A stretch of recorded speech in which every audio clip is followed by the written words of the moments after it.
the rapture, and the second coming. What's the difference? The sky does not tear open all at once. First, there is a stillness too quiet for comfort. Then a sound, not thunder, not wind, but a call that seems to rise from everywhere at once. In that moment, the world will not end the way movies imagined it, and that is where the confusion begins. Like this video, share it with someone who needs it, and subscribe to the Bible Project for more cinematic journeys through Scripture. For decades, believers have asked the same question, sometimes with fear, sometimes with hope. Is the rapture the same thing as the second coming? Are they one event with two names, or two moments separated by time, purpose, and prophecy? Tonight, we step into that mystery, not with speculation, not with timelines scribbled in the margins, but with Scripture spoken as story, seen as vision, and felt as weight. What you are about to hear is not theory. It is the unfolding of two divine moments, one hidden, one visible, one like a whisper in the night, the other like fire on the horizon. The moment no one sees coming, night covers the earth. Cities glow with artificial light. Homes are quiet. Some sleep, some work, some pray, some doubt, and then without warning, the ordinary fractures. Scripture says, "For the Lord himself shall descend from heaven with a shout, with the voice of the archangel, and with the trumpet of God." Not to the earth, but in the air. This is not Christ touching down on soil. This is a meeting place above the world. The Apostle Paul writes, "Then we which are alive and remain shall be caught up together with them in the clouds, to meet the Lord in the air." And caught up, sudden, irreversible, like breath pulled from lungs. There is no warning shot, no sign in the sky for the world to interpret. Jesus himself said it would be like the days of Noah. People eating, drinking, marrying, planning tomorrow, while judgment gathered unseen. This moment is not announced to nations. It is announced to heaven. This is what many call the rapture, a divine extraction, a gathering, a rescue before wrath, not a spectacle for the world, but a reunion for the faithful. The disappearance. One moment, they are here. The next, they are not. A car without a driver. A bed with one body missing. A crowd with empty spaces no one can explain. Scripture does not describe panic, but it implies confusion. The world searches for answers. Governments scramble for language. And humanity realizes something has been removed. Paul calls it a mystery. We shall not all sleep, but we shall all be changed in a moment, in the twinkling of an eye. This is not judgment.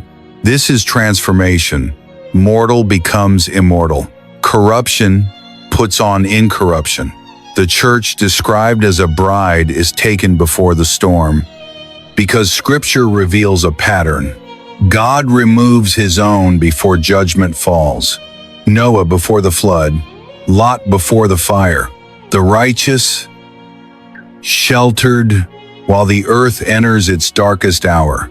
The silence after. After the catching away, heaven goes quiet toward the earth. Not because God has abandoned the world, but because a different season begins. Jesus spoke of this time with gravity. Wars, famines, deception. A global shaking unlike anything before. The prophets called it the day of the Lord, a period of judgment, refining, and exposure.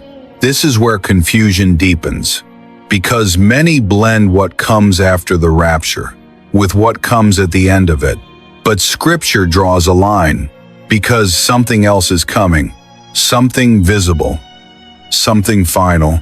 The sky opens for real. This time, the heavens do not whisper. They split. John writes in Revelation, I saw heaven opened, and behold a white horse, not clouds, not air, earth. This time, Jesus does not stop above the world. He returns to it. Every eye sees him, not just believers, not just the faithful, but kings, armies, nations. Scripture says, behold, he comes with clouds, and every eye shall see him. This is not a secret moment. This is not a disappearance. This is the second coming, and he does not come as a bridegroom. He comes as a king. The difference revealed. Here is where Scripture sharpens the distinction. At the rapture, Christ comes for his saints. At the second coming, Christ comes with his saints. Paul writes that believers will return with him, already glorified, already transformed. At the rapture, there is comfort. Wherefore comfort one another with these words.